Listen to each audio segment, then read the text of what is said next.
All right, you want to talk about Opus? Yeah, I'll talk about Opus. Let me pull up the. Hold on, I low-key just fucked up my lighting. Oh, there it is.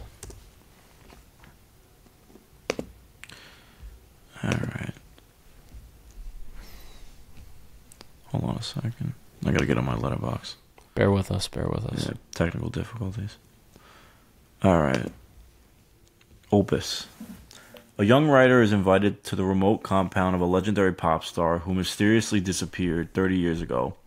Surrounded by the star's cult of what? Sycophants and intoxicated journalists, she finds herself in the middle of his twisted plan. So I went into this honestly with like very little, like not little expectations, but I knew very little about it besides Ao Adabari being in it, and honestly, like really enjoyed this. This was kind of like a surprise for me. It's director Mark Anthony Green, which I believe is his directorial debut. I know he's a pretty like he writes a lot of stuff, and Yeah, I'm not familiar with him, so yeah, so it's kind of like this journalist that it almost gives me like Neverland Ranch vibes a little bit for those of you who are familiar, where it's this kind of like compound that this super influential musician is living, and he has like obviously a mass amount of influence over people because like literally like how Michael Jackson did. Honestly, like I compare it to that, and yeah, I feel like I'm talking a little too much. What did you have to say no, about it? you're good, dude. No. I feel like I'm always talking too much on this, but Um, but yeah, it follows. What's her name in the movie? Ariel, played by Ayo Edebari, and she's kind of like a newer journalist. That's not they're not really letting her get some stories and things like that. But the musician invites her specifically to go to his compound to visit him, which is like kind of a surprise to everybody. And I mean, I guess we could just get into spoilers. yeah, I guess Um, so. Essentially, he recruits her there. Well, now this is where it kind of gets confusing to me, because like, was his whole goal the whole time for her to write the book about the what are those people called? I feel like it's a very simple term, but Term. I forget. It's like the it's The not the believers, right? It's like No, it's like let me see. It might be I'm if looking in the reviews. Hold on. settlers, no, levelists, Levelist. That's it. levelists, Levelist. levelists. The- Yeah, it's basic. Yeah, I mean, Joe pretty much went in depth enough there, but yeah, it's basically like I agree with the whole Neverland Ranch thing. yeah. It's basically like this super popular pop star just disappeared for whatever it was, like 15 years or Yes. something, Yeah. and he was just living in this remote compound. He was kind of like an Elton John maybe kind of vibe. Like, did you see like the flashy outfits Yeah, they had with him the wearing? wardrobe, yeah, I would say that. I feel, yeah, honestly, like in terms of his style, very Elton John, but like his kind of, I don't want to say like aura is like the best term I could use. Honestly, is very reminiscent of like Freddie Mercury, Michael Jackson, like that type of, you know, Yeah, yeah. But yeah, it amazing turns out aura. like he's actually in a cult. Basically, Yeah, that's what yeah, like the levelists are. It was shocker. it was very reminiscent of Jonestown. I don't know if you're familiar with that. No, I haven't seen that. Jonestown is like a real life cult that was led by this guy. I forget his name, but yeah, I think he basically caused like if not the largest mass suicide Oh, is that the one with of the all Kool Aid? time. Yeah, Yeah. that's kind of like what they were implying at the end with the champagne. I think like drink the Kool Aid. They had everyone drink the champagne Oh, at the end. You but know? aren't they? But aren't they all alive? Yeah, they survived. I think that Yeah. was just kind of like Like a wink, like a wink yeah. to the audience a little bit. I don't know if did was he like expecting to get caught? That's my thing. Like Yeah, because he kills those people. it's like he didn't think he was actually going to get away with it, I guess. I think his whole point was that he just wanted like the religion or whatever. Because it's weird, like it's called religion, but then like I don't know, the religion and the place are kind of intertwined together. There's a lot of like almost like lore to the ranch that's going on before and they don't even explain everything about it. Like, remember this thing with the oysters? Yeah. Like that, they never really.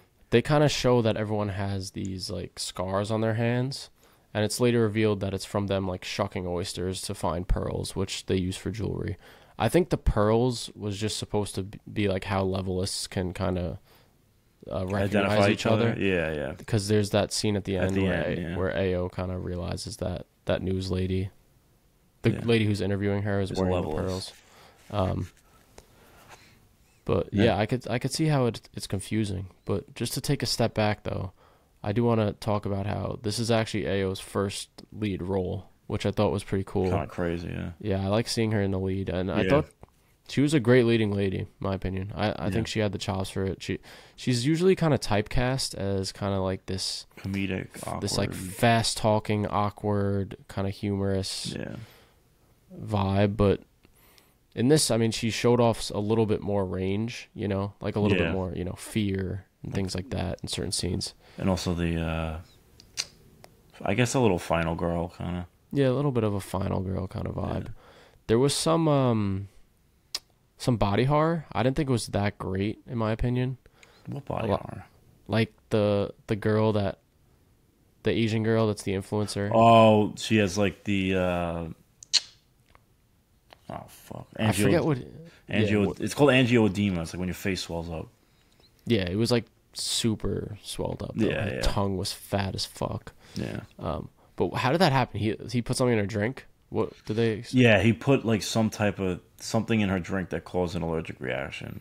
But it's just funny that like, all right. So the context of the scene is that they're all watching this like kind of puppet play, and they're all sitting on beanbags. And then like all of a sudden, randomly, like one of the beanbags just like starts moving, and the woman like crawls out of it, and it's her face is like fucking, the whole entire face is swollen, just like eyes, her nose, her tongue. There's even that, actually, this is honestly probably the best body horror scene. I forgot about this. When he like presses like one of the kind of like I don't know, pus like things. Yeah, it's like a pus sac or pocket something. And like it explodes. That was like, I was like, eye. oh, fuck yeah. There was some more blood. I forget which scene it was, but it was like so obviously CGI. Wow, the guy stabbing himself when he was chucking the oysters? No, it wasn't that. It was something else. I forget what it was, but it was just so obviously CG blood, and I was like, bruh. Oh wait, you know what? I was like, hold on. Yeah, wait. I was like, why isn't it working? There you go. There we go. That was not worth it. Yeah. But yeah, it was that aspect, the body horror, I think didn't really work as well as I would have liked it to. Yeah. There's, you know, this is very similar to Blink Twice, which I honestly prefer this to Blink Twice.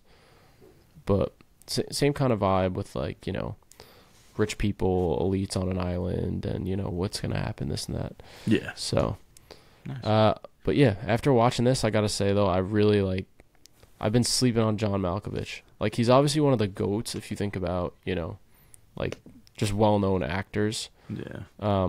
Being John Malkovich, great movie. And yeah, he was great in this. I just loved how kind of eccentric he was, and he really bought into this character that he was playing. And he was my favorite character in the movie, and I also think he gave the best performance. Yeah, I low-key forgot he's going to be in Fantastic Four. Yeah, he's playing like some bearded strange man. But honestly, after this, it kind of gets me excited for him to play more weirdos. Yeah, you know, but yeah, for sure. Did he was supposed to be the Vulture for Sam Raimi's. Raimi's, yeah, he was. Yeah, actually would have been a pretty good Vulture. Yeah, he would have. Did you have a favorite scene? Yeah, my favorite scene I think was when Moretti kind of gives that performance in the room. Yeah, that's what I was gonna say. He's dancing around, and they're all drinking. It's like humping everybody. Yeah, he's like. It's actually mad funny, the scene. Yeah, it is. It's really funny. Yeah. So I was a big fan of that. What else comes to mind? Favorite scenes. I like the ending. I like sort of just looking back at what happened. What was it, like a year later, a couple years later?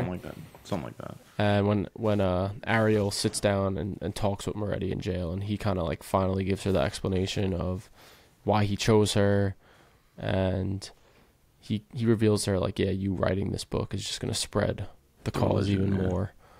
That was, I think, a cool kind of conclusion. Yeah. So No, I liked it. I have to agree with you though that that like dance sequence is like really good, like very well shot. I have to say, and also just very funny as well. yeah, what'd you think of, like, the music? I thought it was good. I actually liked it. Is that him funny. singing? I think it is, because you could tell it's him. It just sounds like a younger version of him. Yeah. But yeah, it was fun. It was pretty good. I was pleasantly surprised by this film overall. Yeah. I think so. Let me see if I have anything else written down here. I feel like they could have made it a little bit simpler, but In terms of what, just like all the kind of like lore going on in the background. Like, it didn't have to be like so in depth because you don't get everything explained. yeah. But I guess that's You're right. kind of like leave it up to interpretation. But I do want to give a shout out though to Murray Bartlett, who you probably remember him from The Last of Us. He's in that episode with Nick Offerman and him, or like a couple. Oh yeah. He was great. I thought his character was very funny. Oh, he plays like her boss, right? Yeah. He was funny. When he gets shot with the arrow, and then she's like, "I think something weird's going on," and he's like, "What the fuck is wrong with you?" Yeah, he's like, "What are you talking about?" Like, and it's just funny how he doesn't want to do any of the work, but wants to get all the credit, yeah, the credit for writing the story. But yeah, I guess we could get to ratings. Yeah, unless you have anything else to say about it. You pretty much summed it up. I gave it a 3.5, so I gave it a 7 out of 10. I still kind of my surprise of the year. I really enjoyed it. The cast is great. It's kind of it's got some good moments. I thought it could have been, like I said, they could have made it a little bit simpler. It didn't have to go so in depth as it did, in my opinion. But I still really enjoyed it. Yeah, I'm in the same boat again as you, dude. Yeah. I feel like we have similar ratings a lot of times. Yeah. But 3.5 for Opus. 7 out of 10. It was really cool to see Ao sort of step into this leading lady role, and she proved that she could do it. John Malkovich, just as great as he always is. And yeah, the film, it's a little bit derivative. Like, we've seen something like this done before, but I just think there's something about it that just works for me. I don't know. I just pleasantly surprised. I really liked it. So I'm thinking about the becoming John Malkovich, like. Just the idea of like them pitching this movie to him is like so insane. Yeah. How did Kaufman come up with the idea? He just like, I don't know, man. He's a genius, dude.